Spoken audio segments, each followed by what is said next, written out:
muy buenas noches. Iniciamos el segundo programa del ciclo político Voz y Visión con un interesante material que esperamos sea del agrado de todos ustedes. Ingresemos pues entonces a la primera parte del programa. En el primer sector del programa nos ocuparemos del comentario y análisis de la noticia política más importante de la semana.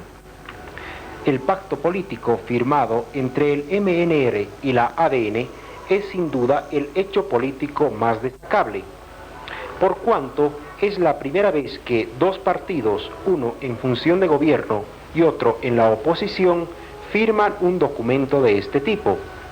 Nuestra historia registra algunos acuerdos o pactos tácitos, pero en ningún momento una firma de documentos entre los dos más altos jefes de dos partidos. Precisamente este pacto y acuerdo el que ha suscitado comentarios a través de toda la semana. Entonces no nos cabe otra cosa que comentar precisamente sobre el pacto. La intención de este pacto parece ser: 1. Profundizar acciones para solucionar la crisis económica del país, y 2. Reformas en la constitución política del Estado. Expresidente Banzer y en su gobierno un periodo fascistoide y dictatorial que se enmarca en la cadena de los gobiernos militares represivos de la región, pese a que ADN y el mismo general Banzer se han esforzado en mostrarse como demócratas e institucionalistas. Mientras que los comentarios de los órganos gubernamentales parecen mostrarnos una gran intención de justificar este pacto. En función de gobierno y a la actitud de su jefe, hoy presidente de la República, podemos apuntar que el partido protagonista de la Revolución Nacional reúne en su seno a diversas clases sociales y tendencia por su naturaleza misma. Y habría que esperar aún cuáles serán las posiciones, las reacciones de las diversas clases y diversas tendencias dentro de este partido. Por otro lado, el doctor Paz Estenssoro ha tenido una actuación política muchas veces contradictoria, pero lo que sí se debe destacar es que a la postre ha logrado nuevamente el fortalecimiento de su partido, que en determinado momento pareció estar atravesando por una grave crisis de división interna. Le corresponde al Partido Comunista, partido que fue fundado en 1950. Muchos de sus principales fundadores fueron miembros del Partido de la Izquierda Revolucionaria y nace al influjo del estalinismo de la época mediante la construcción de un vasto sistema internacional de partidos comunistas estrechamente ligados con las directivas del Partido Comunista Soviético como centro de dirección. En algunos países, la consecuencia revolucionaria de los partidos comunistas, que se demuestra con la clara aplicación y la eficacia penetrativa del marxismo-leninismo, hacen de ellos un instrumento de reclutamiento y de formación de una clase política moderna. En Bolivia la situación es distinta, ya que los partidos comunistas son pequeños.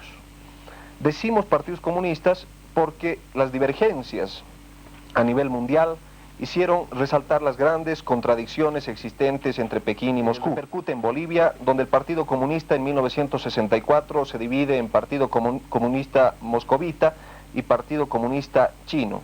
Partido Comunista Moscovita de Colle Cueto y el Partido Comunista Chino o pequinés de Zamora Medinaceli. El Partido Comunista de Bolivia se ha fundado el 17 de enero de 1950. Se tomó esta fecha, digo se tomó porque en realidad el proceso de formación, de fundación, empieza mucho más antes. Que recordar que en la juventud del PIR ya había militantes que pugnaban por la construcción de un partido verdaderamente comunista, apoyado en la doctrina marxista-leninista. La fundación de este partido es un resultado también de un largo proceso, de la propia lucha de la clase obrera, del movimiento sindical y también de la fusión de las ideas revolucionarias del marxismo con la propia lucha del movimiento obrero. Dentro de las etapas del Partido Comunista se llega a 1967, donde, digamos, se llega a un punto culminante dentro de su historia. ¿Cómo justificaría usted, o tendría más bien una autocrítica a su partido, respecto al retaseo que se le da a las guerrillas del Che Guevara en Yancabazú? El apoyo que el Che consideraba posible en Bolivia estaba cifrado fundamentalmente en base al Partido Comunista de Bolivia. Mucho antes de que se iniciara la guerrilla, hubieron conversaciones entre dirigentes del Partido Comunista y el Che. Conversaciones en las cuales se establecieron en principio las condiciones políticas, por supuesto, en que el Partido Comunista iba a apoyar. Sobre todo, fundamentando esto en el hecho de que esencialmente la guerrilla iba a estar formada por cuadros del Partido Comunista, como indudablemente ocurrió, aunque estos cuadros tuvieron que retirarse del Partido Comunista para ingresar a la guerrilla. Ahora bien, esto en un sentido práctico. En un sentido más amplio, el Che consideraba con justeza, y también los dirigentes que participaron en la guerrilla, que el apoyo iba a venir de amplios sectores del proletariado. Falta de una red urbana que estaba confiada al Partido Comunista. La defección del Partido Comunista hizo que no existiera esa red urbana y por lo tanto no había un vínculo entre la guerrilla y los centros urbanos. Desde el momento de iniciarse la guerrilla, esta quedó aislada de los centros urbanos. Hablamos con Fidel y Fidel se preguntó cuál era la razón por la que el Partido Comunista Boliviano comenzaba a preparar sus cuadros militares. Entonces, yo de manera improvisada, pero tratando de interpretar la posición de mi partido, le manifesté que nosotros tratábamos de preparar a nuestro partido para situaciones que se presentaban en nuestro país y que podrían presentarse en cualquier momento. Yo le manifesté que no me inclinaba por el problema guerrillero, y más bien sí me inclinaba por la insurrección o levantamiento popular en este país, que es muy característico, que responde más a las experiencias. ¿Fidel qué reacción tuvo a eso? Fidel siempre sostenía que lo importante era el foco guerrillero. Él aconsejaba que había que comenzar de todas maneras con el foco guerrillero. En mayo de ese mismo año tuve una nueva entrevista con Fidel. Esta vez no discutimos ya Bolivia, el problema de las posibilidades de la revolución en Bolivia. Por lo demás, yo estaba convencido del camino que podría seguirse en este país. Él simplemente, por iniciativa de él, me planteó la necesidad de que en nombre del internacionalismo proletario nosotros podríamos proteger y garantizar el paso de un revolucionario conocido mutuo y de quien no podíamos dudar de su firmeza, de su fidelidad, que ese revolucionario deseaba retornar a su país y que desgraciadamente tenía que pasar por el nuestro, y por lo tanto él pedía que nosotros lo ayudemos. Yo acepté, me parecía que era mi obligación ayudar al paso de un revolucionario por este país. No sabía exactamente de quién se trataba, pero me imaginaba. ¿En qué año fue eso? Mayo del año 1966. En el mes de agosto se me planteó la posibilidad de una entrevista con el Che. Yo me sentí feliz de poder hablar con el Che, pero les respondí de que no era el momento. Más o menos le hablo de agosto. Y en septiembre surgen algunas malas interpretaciones o incomprensiones entre nosotros y los propios cubanos. La presencia de Debré en cierta medida me coloca en una situación incómoda. Yo soy muy susceptible y creo que él es parte de una cosa extraña, que en realidad se están violando ciertas relaciones que hubo. Se estaba presionando de diferente modo para que nuestro partido pudiera ingresar en esa lucha. La dirección del Partido Comunista, frente a esa situación, resolvió manifestar de que la revolución boliviana tenía que ser dirigida por los bolivianos, que considerábamos que los bolivianos estaban en condiciones de resolver sus propios problemas. Muchos elementos de juicio me hacían suponer que en realidad se estaba trabajando no de modo muy claro. La entrevista con el Che en cierta medida me dio la pauta. Él inició la conversación manifestando que era necesario hacer algunas aclaraciones de parte de él para que pudiese haber un clima de sinceridad en la discusión sobre los problemas que se iban a conversar. Y concretamente él dijo: quiero pedirte disculpas, te hemos engañado, no pudimos explicarte nuestros planes, sé que no has podido entenderte con el compañero cubano que estaba aquí, él es más militar que político, no te podía comunicar todo, pero estamos aquí. Y esta región es mi territorio liberal. Entonces, de un modo concreto, yo le planteé la necesidad de que la revolución boliviana debiera ser dirigida por los bolivianos. Más concretamente, de que se creara un organismo, un comité, no solo donde esté el Partido Comunista, sino otras fuerzas revolucionarias, y que creía que existían gentes capaces de llevar adelante la revolución, y yo estuve dispuesto a someterme a esa dirección. Pero no consideraba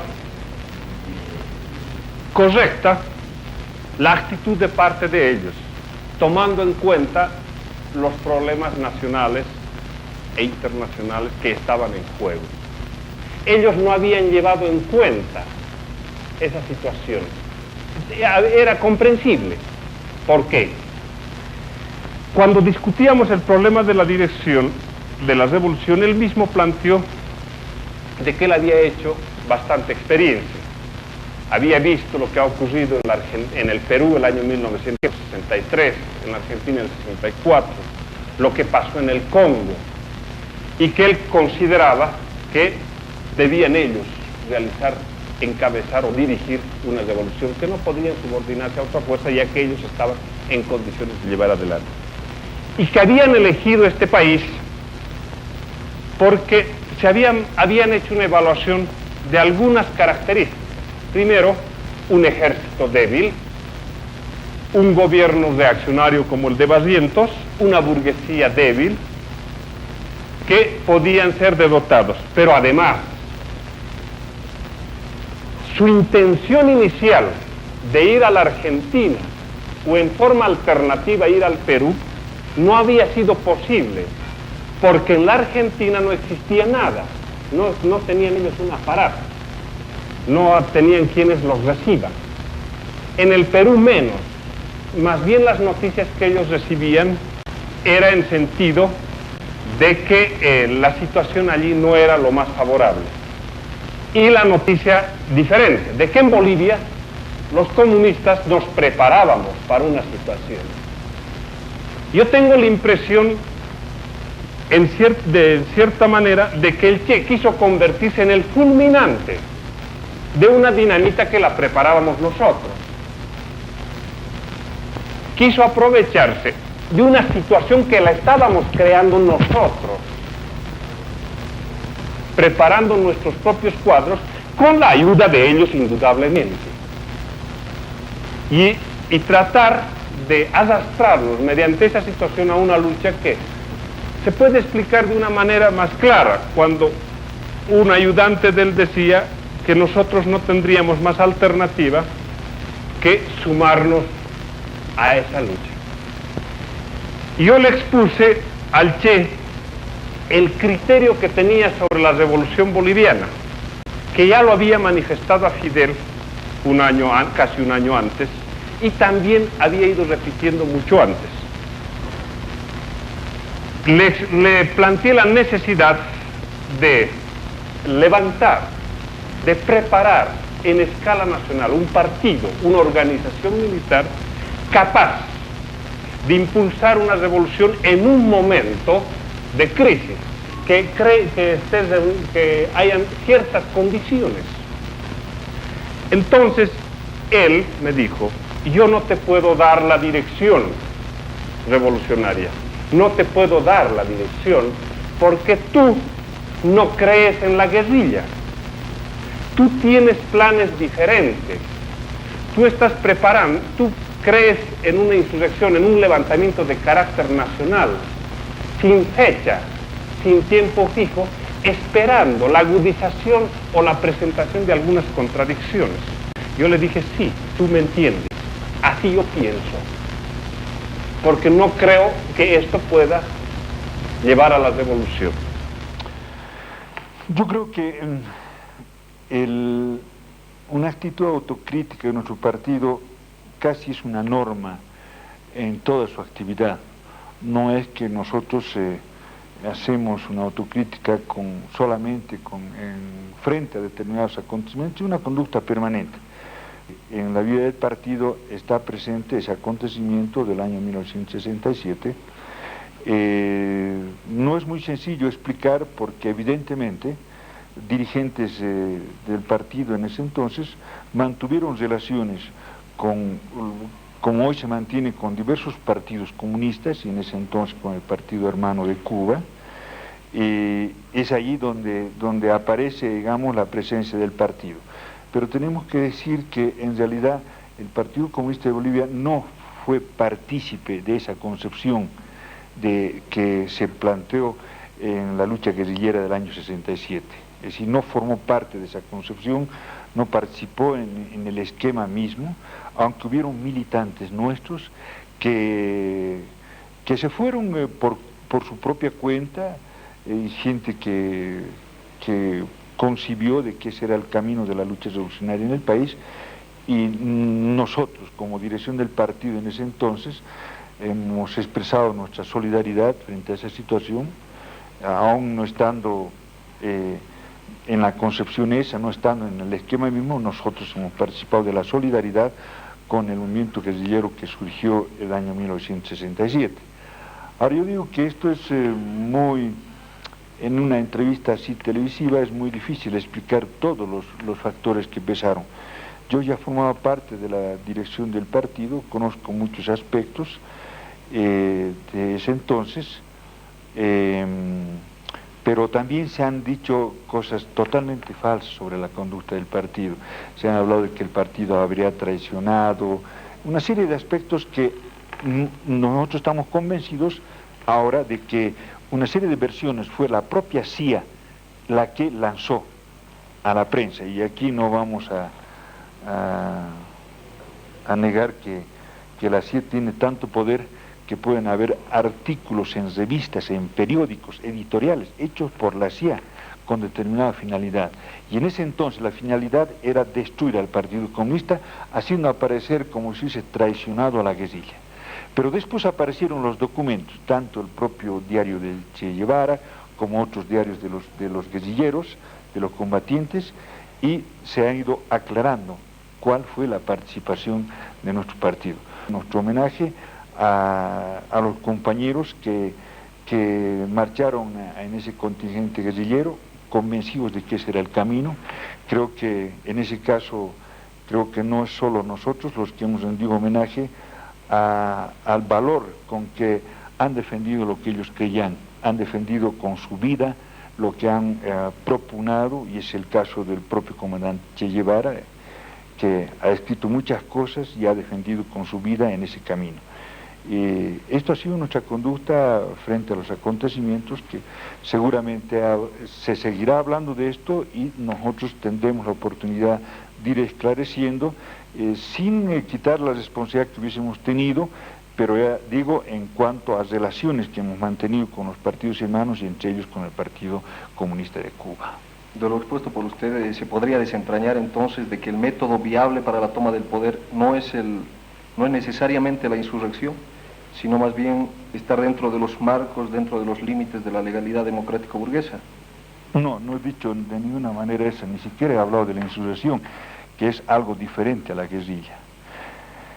La guerrilla no está descartado como un método de lucha porque no lo hemos inventado nosotros.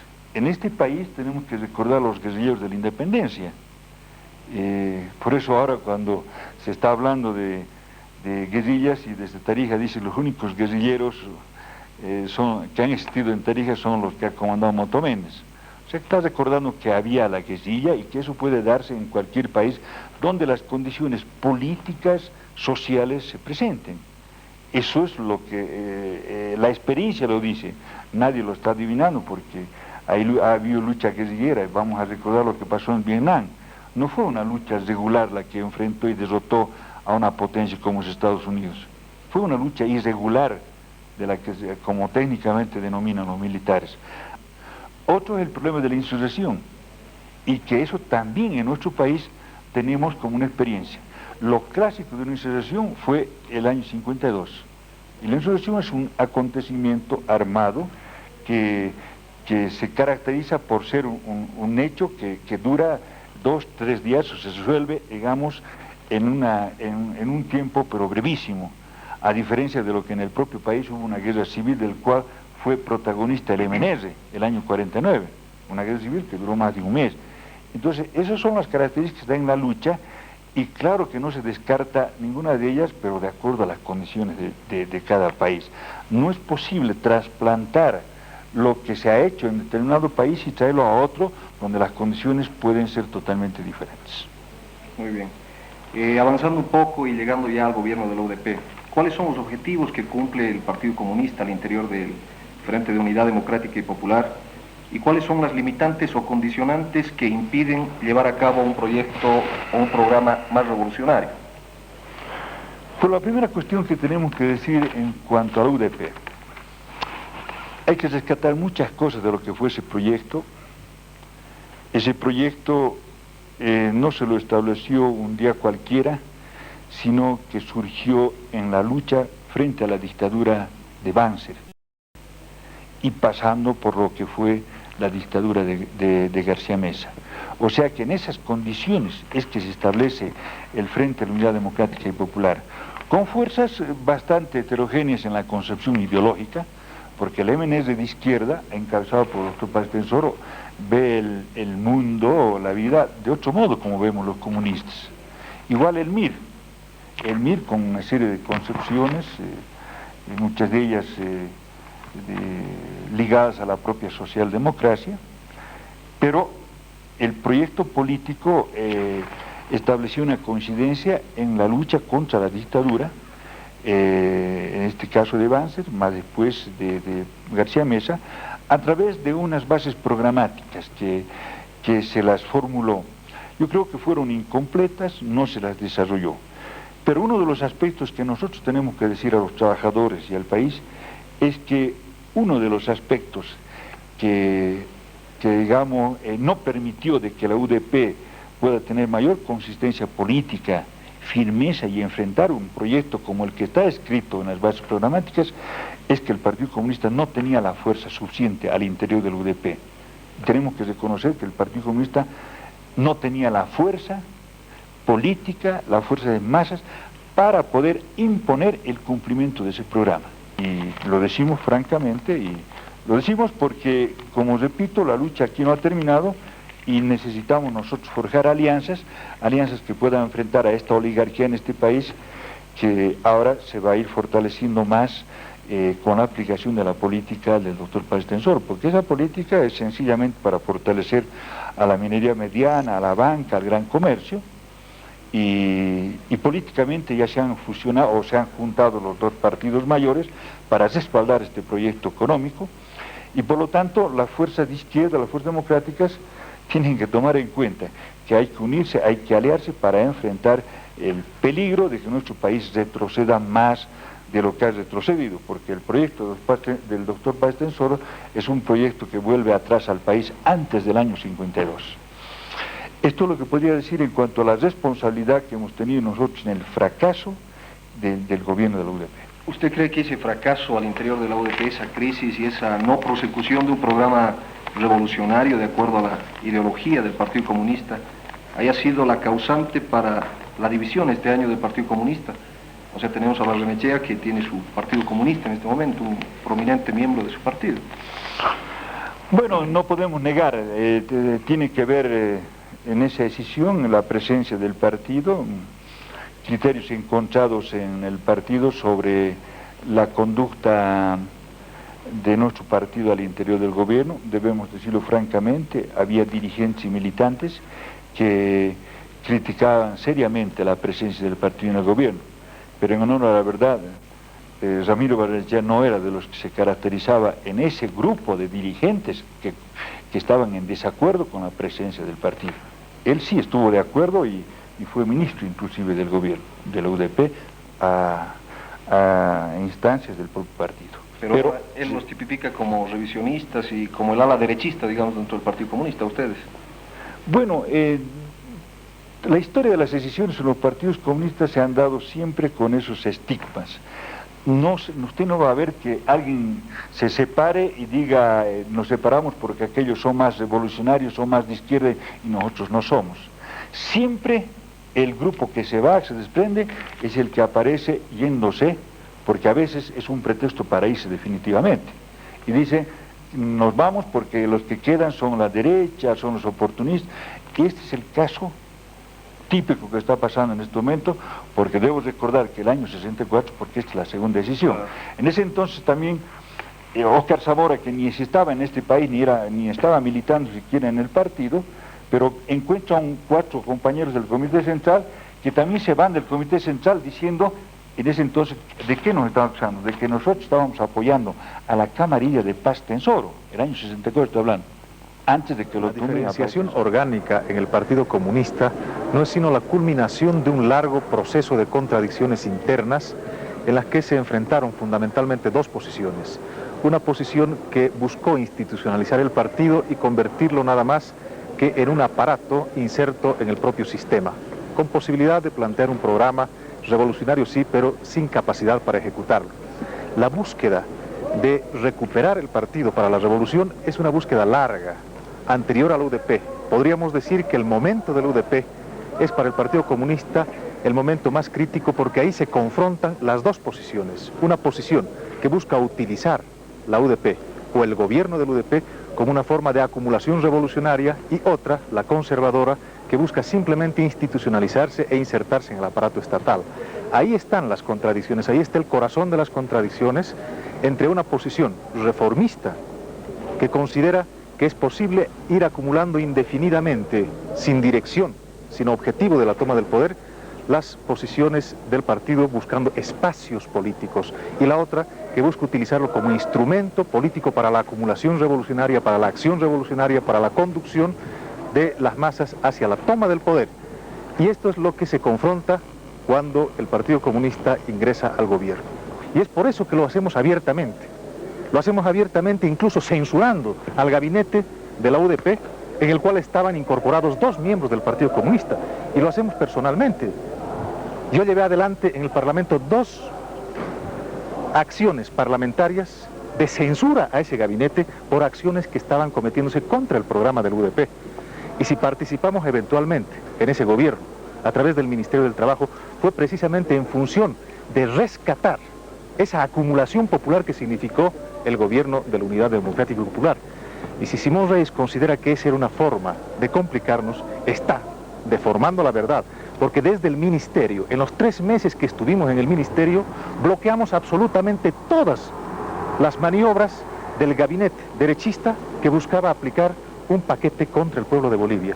Mientras estuve de ministro... que determinaron la división del entonces Partido Comunista de Bolivia fueron estrictamente motivadas por razones internas. Básicamente de lo que se trató fue de reencauzar un comportamiento que se había alejado de las masas populares, que se había burocratizado y que se había fundamentalmente convertido, o había convertido al Partido Comunista de Bolivia en un portavoz y apéndice de intereses extranacionales. Allí hay que encontrar las razones fundamentales del nacimiento del Partido Comunista Marxista-Leninista, que bajo la dirección y égida del inolvidable Federico Escobar Zapata trató, reitero yo, de reencauzar un comportamiento burocratizado de absoluta prescindencia de las masas populares y sobre todo porque lo había convertido en un portavoz de una superpotencia que ya en aquel momento contendía con el imperialismo norteamericano para repartirse el mundo, chantajear a los países oprimidos y naturalmente ir liquidando paulatinamente nuestra capacidad de autodecisión. Si bien es cierto que la disputa chino-soviética pudo haber tenido indudablemente una incidencia importante como factor motivante de la división entre los dos partidos comunistas marxista-leninistas, sin embargo ella es relativa. Lo fundamental, reitero, y esto es importante que conozca la clase obrera y el movimiento popular en nuestro país, es que se trató de liquidar una dirección burocratizada y que no tenía ningún interés en abrir sendas liberadoras para el país. Entonces creo que las opiniones del primer secretario actual del aparato del PCB indudablemente no tienen ninguna validez porque no tienen ninguna contrastación real ni pueden ser el reflejo de lo que sucedía en ese momento. Bueno, una pequeña historiación quiero hacer con la mayor satisfacción y orgullo acerca de lo que ha sido el Partido Comunista desde el famoso primer congreso del partido en el siglo XX, el año 1965, cuando se dio nacimiento al Partido Comunista Marxista-Leninista de Bolivia. Posteriormente a eso yo calificaría un poco como la prehistoria del partido, los pasos y el comportamiento político que hemos tenido. Porque, y esta es una autocrítica sincera y revolucionaria, debemos reconocer de que el partido se mecanizó en el análisis de la realidad de nuestro país socioeconómica, lo que determinó que en nuestro comportamiento táctico hubiéramos despreciado, o mejor, hubiéramos desconocido la importancia de procesos que indudablemente tenían una connotación popular y que trataban de proyectar la lucha liberadora del pueblo boliviano. Pero luego de esa etapa, yo señalo el segundo comportamiento del partido, el comportamiento científico. Es una etapa plagada de acontecimientos, o mejor, de comportamiento insigne, epopéico del Partido Comunista Marxista-Leninista. Me refiero concretamente a la lucha que libramos contra la dictadura del general Banzer. Lo digo con modestia revolucionaria, sin dejar de desconocer que la lucha por la restitución de las libertades democráticas en nuestro país contó con el aporte valiosísimo y heroico de muchos partidos y combatientes lúcidos del pueblo boliviano, pero sin dejar de desconocer eso, debo señalar con el mayor orgullo que la columna vertebral de la lucha contra la dictadura del general Banzer la constituyó el Partido Comunista Marxista-Leninista de Bolivia. En suma, una vida corta, con una etapa prehistórica, mecanicista, de aplicación de ciertas tareas revolucionarias que si bien en otras partes tuvieron y dieron frutos muy importantes, no conciliaban con la verdad histórica y objetiva del pueblo boliviano, lo que determinó un comportamiento táctico que no siempre respondió en la práctica a los intereses del pueblo boliviano. Sin embargo, a partir de 1971, la segunda etapa, la etapa científica del comportamiento científico del PSML, se desarrolla en la clandestinidad, en la lucha contra las dictaduras, se convierte en el instrumento político capaz de poder ser artífice de la recuperación democrática en nuestro país. A partir de 1978, impulsa la necesidad de un amplio proyecto político que posibilite no solamente la mantención de la democracia, sino la constitución de la vanguardia ideológica y política organizativa del pueblo boliviano para avanzar hacia la liberación. Y a partir de entonces...